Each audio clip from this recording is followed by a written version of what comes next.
शेख इमामुल इस्लाम असरी के बयानात सुनने के लिए चैनल को अभी सब्सक्राइब करें और वीडियो को शेयर करके सवाबे जारिया का हिस्सा बनें। अल्हम्दुलिल्लाहि रब्बिल आलमीन वस्सलातु वस्सलामु अला रसूलिहिन नबिय्यिल करीम अम्मा बाद अऊज़ु बिल्लाहि मिनश शैतानिर रजीम बिस्मिल्लाहिर रहमानिर रहीम वल फज्र वलयालिन अश्र वश्शफ़ई वल वत्र वल्लैलि इज़ा यस्र। अल्लाह रब्बुल आलमीन का करम है, हम और आप ज़िलहिज्जा के इस अशरे में दाखिल हो गए जिसे अल्लाह रब्बुल आलमीन ने अपने महबूब अय्याम में से इन अय्याम को रखे हैं। और नबी अलैहिस्सलाम ने फरमाया कि ये ज़िलहिज्जा का जो पहला अशरा होता है, ये अशरा अल्लाह रब्बुल आलमीन के नज़दीक बहुत महबूब है और इसमें किए जाने वाले अमाल भी बहुत महबूब होते हैं रब्बे करीम को। अल्लाह रब्बुल आलमीन ने इन अय्याम के रातों की कसम खाई है और रातों की कसम खाने की भी एक वजह है जो मैंने अभी खुतबे मसनूना के बाद आयत पढ़ी। वल फज्र, कसम है फजर की, सुबह और फजर के वक्त की कसम अल्लाह रब्बुल आलमीन ने खाई है। वलयालिन अश्र, और कसम है 10 रातों की। अल्लाह रब्बुल आलमीन ने यहाँ पे 10 रातों की कसम खाई है। इमाम बुखारी रहमतुल्लाह अलैह फरमाते हैं बुखारी शरीफ के हवाले से कि अल्लाह रब्बुल आलमीन ने इन्हीं 10 रातों को, अशरा ज़िलहिज्जा के 10 रातों को मुराद लिए हैं और यही 10 रातें और 10 अय्याम मुराद हैं इससे। वलयालिन अश्र, और फिर आगे अल्लाह रब्बुल आलमीन की कसम खाई वश्शफ़ई वल वत्र, कसम है ताक की और कसम है जोड़ की। जो जोड़े जोड़े हैं, जो बेजोड़ है, उसकी भी कसम अल्लाह रब्बुल आलमीन ने खाई है। हम और आप बड़े खुश नसीब हैं, अल्लाह रब्बुल आलमीन हमें और आपको ज़िंदगी अता फरमाई है और इस अशरे में हम और आप दाखिल हैं जिसमें अल्लाह रब्बुल आलमीन के लिए ऐसे ऐसे अमाल कर सकते हैं जिन अमाल की वजह से अल्लाह तबारक व तआला की कुर्बत एक बंदा और एक अल्लाह की बंदी हासिल कर सकती है। हजरत इब्न अब्बास रज़ियल्लाहु ताला अन्हु फरमाते हैं, नबी अलैहिस्सलाम ने फरमाया कि लोगों, मेरे सहाबा इकराम सुनो, अल्लाह रब्बुल आलमीन के नज़दीक तमाम दिनों में से, तमाम अय्याम में से सबसे महबूब अय्याम यही अशरा ज़िलहिज्जा के पहले इब्तदाई 10 दिन हैं। सहाबा इकराम ने फरमाया कि अल्लाह के नबी सल्लल्लाहु अलैहि वसल्लम ये 10 दिन हैं। आप सल्लल्लाहु अलैहि वसल्लम फरमाया कि ये 10 दिन भी हैं और इसके अमाल, इसमें जो किए जाएंगे अमल अल्लाह रब्बुल आलमीन को बड़े पसंद हैं। सहाबा इकराम ने पूछा अल्लाह के नबी सल्लल्लाहु अलैहि वसल्लम, क्या इन अमाल से बेहतर कोई और चीज नहीं? क्या ए नबी सल्लल्लाहु अलैहि वसल्लम, क्या अल्लाह के राह में जिहाद करने से भी ज्यादा ये अफजल ये अमाल है?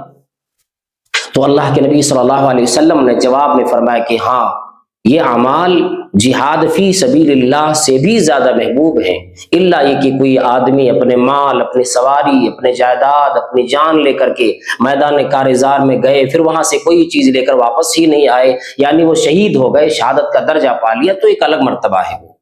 तो अल्लाह रब्बुल आलमीन ने इन अय्याम में हमें और आपको ये अय्याम जो दिए हैं, सिर्फ ये कि कुर्बत इलाही हासिल करने के लिए दिए हैं और इसके अंदर बड़े ही फजाइल हैं।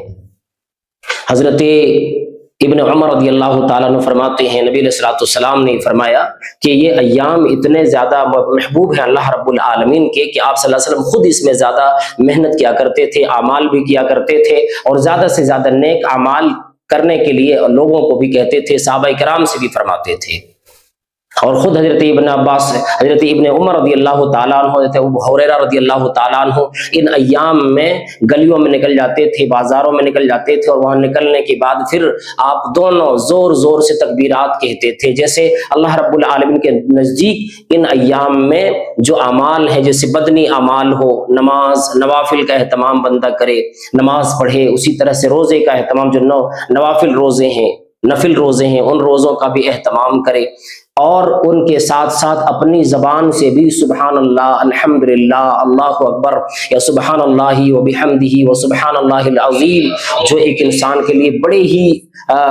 आसान कलमे हैं और इंसानों के लिए नेकियों के एतबार से یہ بہت بھاری ہے۔ جو کلمے بڑے آسان ہیں، اپنی زبان سے انسان ادا کر سکتا ہے، لیکن وہ نیکیوں کے اعتبار سے یہ کلمے بہت اعلیٰ، بہت عرفہ ہو جاتا ہے۔ اللہ رب العالمین نے یہ ہمیں اور آپ کو انعام کے طور پر عطا کیے ہیں، اور ان میں اس لیے اللہ رب العالمین نے جو قسم کھائی، رات کی قسم کھائی ہے، رات کی اس وجہ سے کہ رات میں اکثر جو عبادات کی جاتی ہے وہ نوافل، جیسے عشاء کے بعد آدمی اللہ رب العالمین کی عبادت کرے، نفل عبادتیں ہوں، تو وہ اللہ رب العالمین بہت پسند کرتا ہے۔ جیسے اللہ تبارک و تعالیٰ نے فرمایا کہ تتجافى جنوبهم عن المضاجع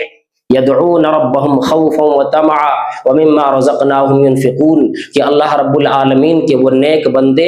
رات میں اپنے پہلو کو اپنے بستروں سے الگ رکھتے، دور رکھا کرتے، وہ اس لیے کہ اللہ رب العالمین کی عبادت کر رہے ہوتے ہیں۔ یدعون ربهم، وہ اپنے رب سے دعا کر رہے ہوتے ہیں، گریہ زاری کر رہے ہوتے ہیں، استغفار اور اللہ رب العالمین سے اپنے گناہوں کی معافی تلافی کرا رہے ہوتے ہیں،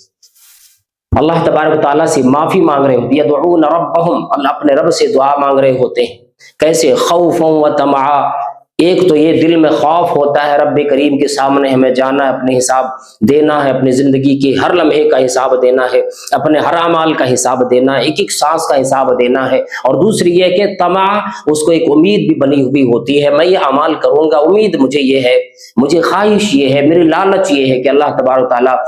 ہم سے راضی ہو جائے، ہمیں کل قیامت میں جنت الفردوس کے وہ جو اعلیٰ مقام ہے وہ ہمیں عطا فرما دے۔ تو ایک بندے مومن کا خیال بھی یہی ہوتا، اس لیے اللہ تبارک و تعالیٰ نے خصوصاً رات کی قسم کھائی ہے، مراد دن بھی ہے، یہ 10 ایام اور 10 راتیں مراد ہے اس سے۔ اس لیے ہمیں اور آپ کو زیادہ سے زیادہ ان ایام میں اپنی زبانی عبادت جو ہوتی ہے، سبحان اللہ، الحمدللہ، ولا الہ الا اللہ، واللہ اکبر، جسے تحمید، تکبیر، تحلیل، یہ تمام چیزیں ہم اور آپ اپنی زبان سے کرتے ہیں، صحابہ کرام بھی یہ کیا کرتے تھے۔ اور دوسری بات یہ کہ سوال اکثر آتا ہے ہمارے یہاں کہ ان ایام میں قربانی میت کی طرف سے کر سکتے ہیں یا نہیں کر سکتے؟ تو اس میں بھائیوں میں بتلا دوں، اللہ کے نبی صلی اللہ تعالیٰ علیہ وسلم سے یہ ثابت نہیں ہے کہ ایک انفرادی طور پر کسی میت کی طرف سے آپ نے قربانی کیے ہوں، کبھی بھی ثابت نہیں۔ نبی علیہ الصلوۃ والسلام کے زمانے میں، آپ صلی اللہ علیہ وسلم کی زندگی میں ہی مائی خدیجہ رضی اللہ تعالیٰ نے، جو آپ صلی اللہ علیہ وسلم کی سب سے پہلی اور چہیتی بیوی تھیں، ان کا انتقال ہوا۔ آپ صلی اللہ علیہ وسلم نے کبھی بھی ان کے نام سے کوئی الگ سے قربانی نہ کی۔ اسی طرح سے آپ صلی اللہ علیہ وسلم کی زندگی میں آپ کی 3 بیٹیاں یکے بعد دیگرے انتقال کر گئیں،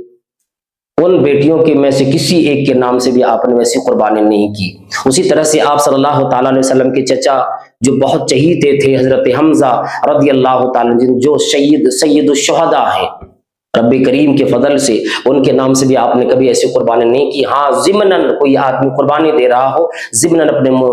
اپنے خاندان والوں کے کہ یا اللہ میری طرف سے میرے گھر کے جتنے بھی لوگ زندہ، جتنے بھی لوگ انتقال کر گئے، سب کی طرف سے میں یہ دے رہا ہوں، یہ ایک طریقہ جائز آتا ہے۔ یا یہ کہ کسی مرنے والے نے، میت نے مرنے سے پہلے وصیت کر کے گیا ہو کہ میرے نام سے اس سال قربانی دے دینا، یا ایک بکرے کو ذبح کر دینا اور اللہ کے راہ میں بانٹ دینا، میری طرف سے دے دینا، تو یہ جائز ہے، ایک الگ چیز ہے۔ ورنہ پھر ہم اور آپ جو اس طرح سے اگر چاہتے ہیں، سوال کرتے ہیں کہ میت طرف سے کر سکتے کہ نہیں کر سکتے، تو وہ نہیں کرنا چاہیے۔ ثواب بہرحال ملے گا انشاءاللہ۔ زندوں کے لیے قربانی ہے، جو زندہ لوگ ہوں وہ قربانی کرے۔ فوت شدگان کے لیے ہم اور آپ دعا کر سکتے ہیں، اور صدقہ جاریہ جو انہوں نے کر کے گئے ہیں اس کا ثواب اللہ تبارک و تعالیٰ کی طرف سے ان کو ملتا رہے گا انشاءاللہ۔ اس لیے میں آج یہ بھی کہہ دینا چاہتا ہوں کہ اللہ رب العالمین نے جو ہمیں اور آپ کو یہ زندگی دی ہے، موقع عطا فرمایا ہے، تو اللہ کی راہ میں ایسے ایسے کام کر کے جائے کہ مرنے کے بعد بھی ہمارے اور آپ کے نام اعمال میں نیکیاں پہنچتے رہے، یعنی صدقہ جاریہ ایسے کام کر کے جایا کریں دنیاوی زندگی میں۔ اس لیے زندگی کا کوئی ٹھکانہ بھی نہیں ہے، جب زندگی ملی ہے اللہ رب العالمین کو بنانے کی ہر طریقے انسان کو چاہیے کہ وہ اپنا لیا کرے، اور ہر طریقے کو وہ انسان اپنی زندگی میں بروئے کار لانے کی کوشش کرے۔ ہر برے کام سے اپنے آپ کو بچانا ہر انسان لازمی اور ضروری اور فرض ہو جاتا ہے، ورنہ اللہ تبارک تعالیٰ کی ناراضگی پھر ہوتی ہے، اور پھر وہی اللہ رب العالمین کی طرف سے جب ہم اپنے گناہ کی وجہ سے اور عذاب الہی کو دعوت دے دیتے، پریشان ہوتے، پھر کہتے ہیں یہ عذاب کیوں آنے لگا۔ اس لیے آپ یہ ایام میں داخل ہو گئے ہیں، کتنے وہ لوگ تھے جو گزشتہ سال تھے، اس سال ان کو یہ ایام نہیں ملے۔ ابھی رمضان کے بعد کتنے لوگ زندہ تھے، परसों तक जिंदा थे, कल तक जिंदा थे, आज नहीं है, तो अल्लाह तबारक ताला की तरफ से ये गनीमत है, ये जिंदगी जो मिली ना, ये नेमत है अल्लाह रब्बुल आलमीन की, कि मौत से पहले अपनी जिंदगी को गनीमत जाने और अल्लाह रब्बुल आलमीन के लिए कुर्बत के लिए जो कुर्बानी का जो माना होता है, असल वो कुर्बानी का माना कुर्बत इलाही हासिल करना है, अल्लाह रब्बुल आलमीन की कुर्ब हासिल करना है, अल्लाह रब्बुल आलमीन के करीबी बनना है। कैसे? अमाल के जरिए से। अल्लाह रब्बुल आलमीन किसी के चेहरे को नहीं देखता, किसी के माल को नहीं देखता, किसी के खानदान को नहीं देखता, बल्कि अल्लाह रब्बुल आलमीन देखता है तो किसी के दिल को देखता, तकवा को देखता है, उसके चेहरे को देख करके अल्लाह ताला उसको ये नेकियां या बदियां नहीं देता। अमाल की वजह से हमें और आपको चाहिए कि अपने अमाल को ऐसे अमाल करें जिनकी वजह से अल्लाह रब्बुल आलमीन राजी हो जाए, और सबसे बेहतर तरीका ये है जो नबी अलैहिस्सलाम ने बतलाए, सहाबाए किराम ने किए हैं, ऐसे अमाल हमें और आपको करने चाहिए और अपनी जिंदगी में ऐसे अमाल के आदी होने चाहिए। गुनाहों से आए दिन इंसानों को तौबा करना चाहिए, बचने की, एहतराज की, अल्लाह रब्बुल आलमीन से दुआ करनी चाहिए कि अल्लाह हम सबको गुनाहों से बचा और हमें नेक अमल की तौफीक अता फरमा। अल्लाह ताला से दुआ करते हैं अल्लाह रब्बुल आलमीन हम सबको नेक अमल की तौफीक अता फरमाए। अस्सलामु अलैकुम व रहमतुल्लाहि व बरकातहू।